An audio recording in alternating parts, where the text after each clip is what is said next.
Meanwhile, the South African government has released a statement welcoming the advisory opinion of the International Court of Justice issued today in The Hague in respect of the legal consequences arising from the policies and practices of Israel in the occupied Palestinian territory, including East Jerusalem. South Africa was among 49 United Nations member states who delivered a statement to the ICJ in February on the matter. The advisory opinion also concluded that the state of Israel is obligated to bring an end to its unlawful presence in the occupied Palestinian territory and to cease immediately all new settlement activities.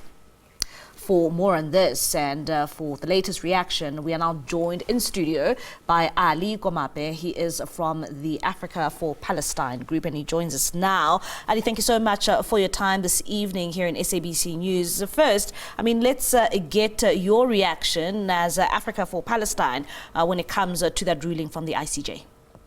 Thank you for having us and good evening to your viewers. Africa for Palestine, the human rights NGO advocating for Palestinian human rights, joins millions, if not billions, of justice and peace-loving people of the world in welcoming this judgment from the ICJ. This is a watershed moment in our international system. This is the historic moment in international law. This ruling echoes lived experiences of Palestinians who have been saying for years, 70 plus years, we are living under an apartheid system, we are living under a settler colonial system.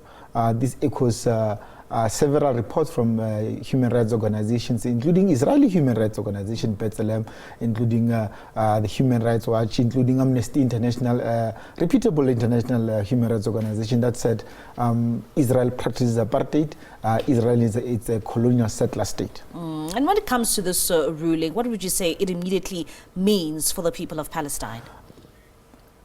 With any ruling of the ICJ, outside of implementation of the United Nations means little or nothing. But in this particular case, what's important to us is that Palestinians are vindicated. So this is no longer an opinion of Ali or Mbali that Israel is an apartheid state. This is an opinion of the brightest minds we have in the world. The International Court of Justice is constituted by some of the brilliant minds in our legal system across the globe, of different opinions, of different religious, ethnics, racial backgrounds, and so on. And they've made an informed opinion that Israel is an apartheid state. So what this does is it vindicates Palestinians, but also it puts a thorn in the eye of those who refuse the evidence that were presented in front of them, the likes of the United Nations, the likes of the United Kingdom, the United States, and other powers in the world that support Israel. It vindicates them. So now, when Palestinians call, for instance, sanctions against Israel for practicing apartheid, the United States can say, but no, they are not practicing apartheid. They can't say, but that's an argument, that's something that can be argued. It cannot be argued anymore. It cannot be argued that the presence of Israel on Palestinian territories is illegal, constitutes apartheid, unlawful. And I think what's important from this ruling is not only do they note that, they say it must end. There must be concerted efforts from Israel, its partners, and those that support it to end it.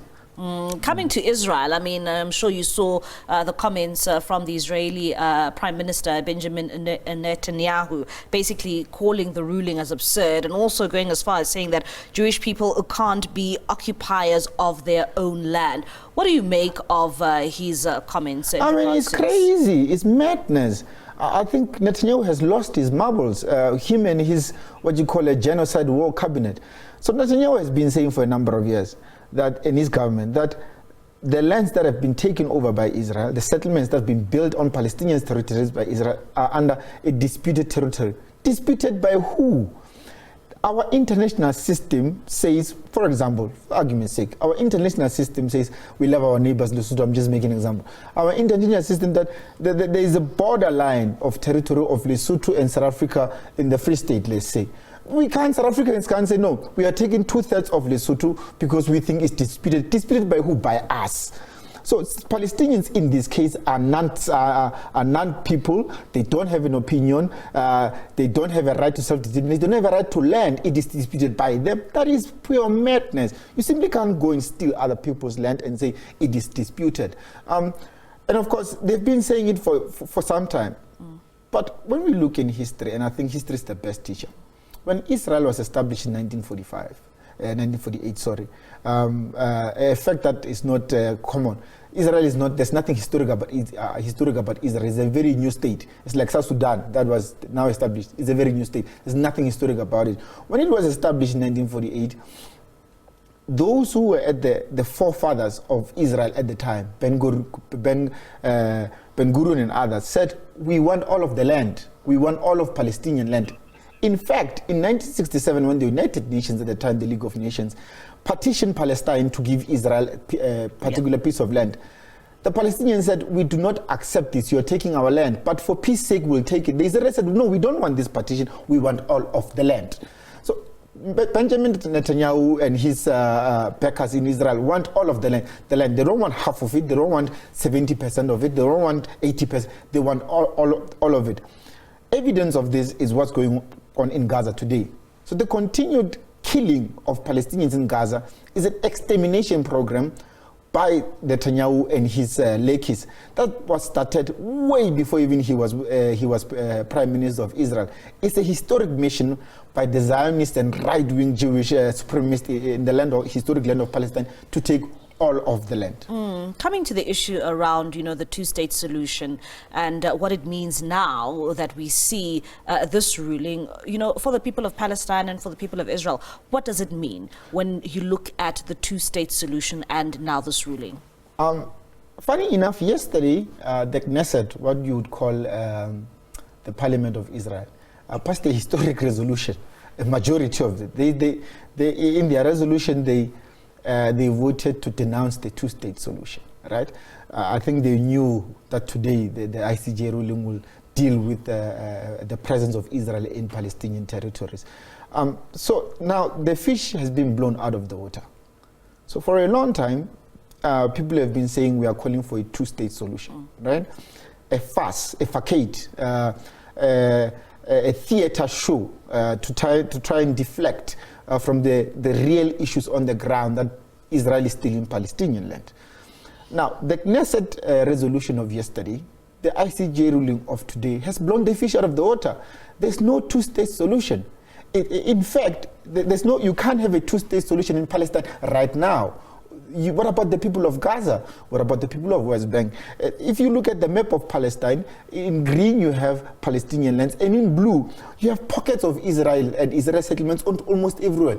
It's impossible to have a Palestinian state in that part of the world. It cannot be possible with the current situation. Palestinians don't have any control of their borders through the sea, the land or the air. They have no military, they have no police, they've got no ministry, they've got nothing. How are they going to have a state? In fact, Palestinians are living under what we call a Bandustan during our times. Liboa in the north, Mangobe in the and them, they are guests in their own land. So there is no two-state solution. And I think from now on, whoever goes and says, no, for peace sake, we must have a two-state solution, they're hallucinating because, number one, the Israeli Senate, Knesset yesterday said that thing is not possible.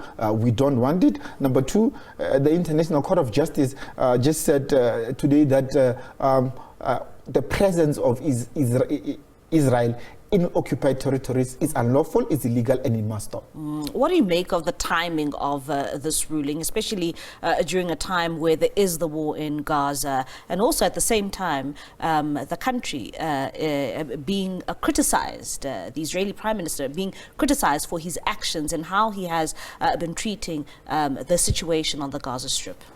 I think it's important for media outlets like yourselves, for organizations like ourselves to continue speaking about Palestine and to continue putting the issue on the table.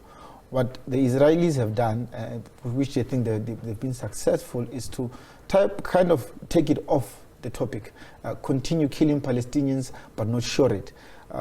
The statistics show that, and I'm sorry to use the word statistics, people can never be statistics, but the numbers show that over 38,000 Palestinians have been killed to this day since October. 75% of those who are brutally killed are women and children. A couple of months ago, we saw children burning. A very graphic, very disturbing images were coming out of children burning to death because the emergency tents of the refugee tents of the nature were melting on their skin from the Israeli bombs. So this ruling comes at a particular time that Palestinian people in Gaza are being wiped off the face of the earth. And perpetually we must remind each other that it's continuing, it's happening. So this ruling is important. And I think it's also important because they took 5 months to study what the evidence that was presented by South Africa and other states. So they're studying this, knowing exactly what's happening in Palestine, seeing it on their TVs, seeing evidence presented to them. All right. So that's important. That the ruling comes when they can see that and they can probably experience the genocide one way or the other.